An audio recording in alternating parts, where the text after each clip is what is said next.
everybody. God is going to save everybody. The only people of God are the children of Israel. Point blank. And in the Hebrew, the word there is sons of Israel. The word for children is sons, which is bunyam, which means sons of Israel. All right. All right, so going back to the point, matter of fact, you still got that page open? If you can just pull that back out and read that. Go to 2 Kings, the 16th chapter. And while the brother's getting that, you can start at the first verse. We're just showing you that they be going off on certain things. You know, and then you read certain things in the ink. Like, for instance, I'm gonna give you a good example. When you read the book of Acts, it's the 12th chapter, 4th verse. It speaks about Easter. The word Easter is not supposed to be there. The Hebrew word there is Pesach, and the Greek word there is Pascha, which is the Passover. So they go off on certain things. You know, like it says, sometimes they do it on purpose, sometimes they do it because they don't know. So for you, Prophet 666 worshippers out there, Deuteronomy 23:7 is not talking about an Edomite. All right? So he's going to read this again, and then we're going to hit another point, and then we're going to move on. Go to 130 again? Yep, 130 again. All right. Strong's Concordance. I believe it's 1995. In the Hebrew, number 130. Edomi. Which is really supposed to be out the one, but Esau he gonna pronounce it the way he wants to pronounce it. Then he wants to try to put that pronunciation on us. But we don't deal with Esau's bullshit. All right, go ahead, brother. Okay, Adawam, patron from 123, an Edomite or descendant from or inhabitant of Edom. Edomite. C number 726. All right, go to 726. Go there. Now, how did you pronounce that, Elder? Arawamya. A clerical error for 130. So 726 is basically saying, you see 130? There was something wrong there. So that's basically what they're saying. Right. An Edomite, as in the margin, but then at the bottom it says Syrian. Right, and it said thou shalt not abhor a Syrian. Because you got Assyria and you got Syria. So you should not abhor a Syrian. Like Syria, a rump.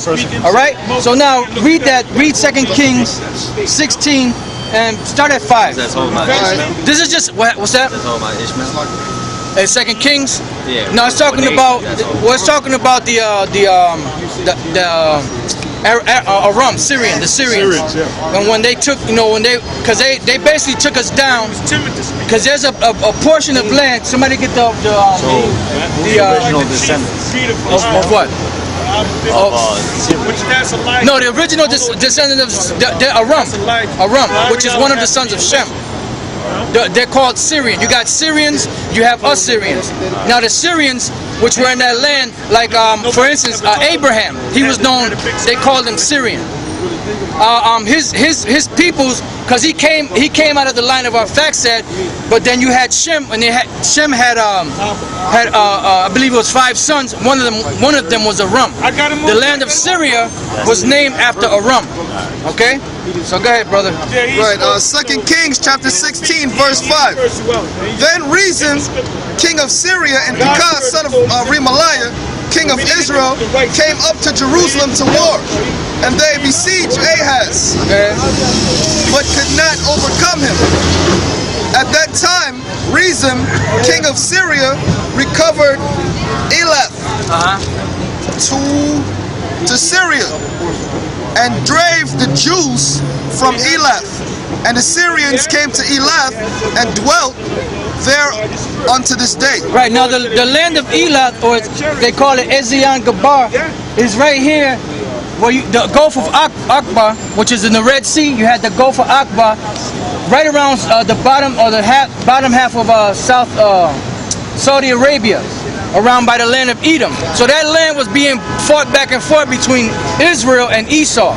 So then at that particular time we had it. Then the Syrians came and they took us out of that land, right? And it says, read that again, the 6th verse. Right.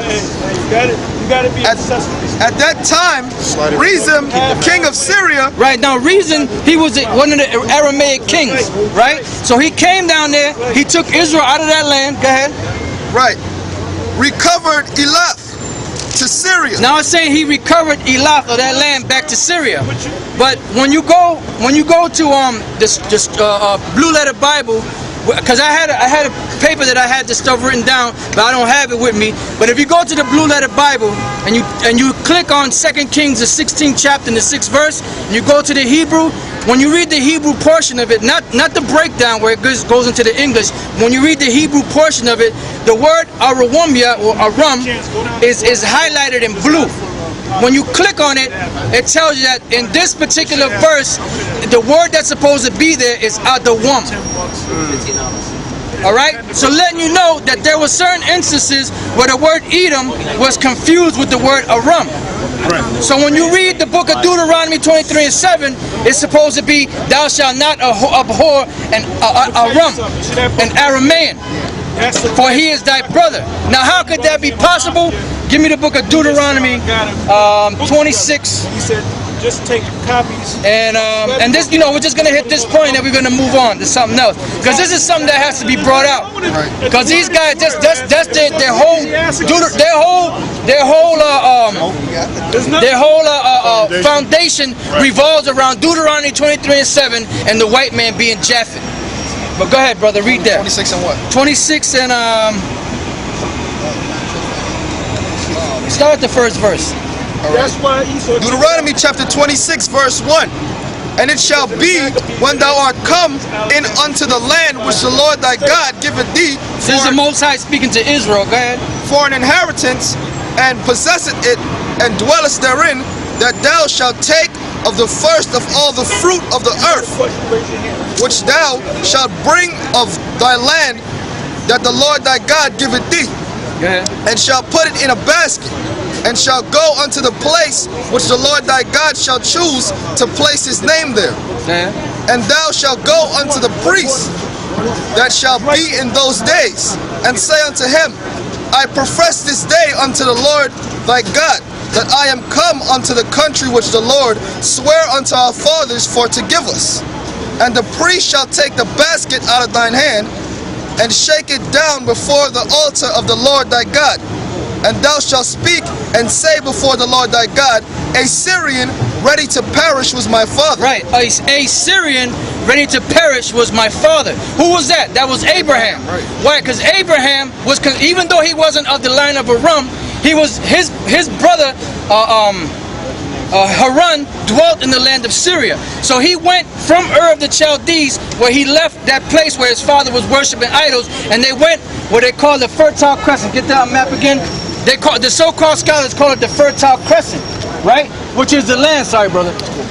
Right here by the Euphrates, and if you walk in an archway here, that's what they call it, the crescent, the Fertile Crescent, because it was fertile because of the trees and all the vegetation it had, and plus when you walk, it was in this form of a crescent moon, because south of that was all desert, right?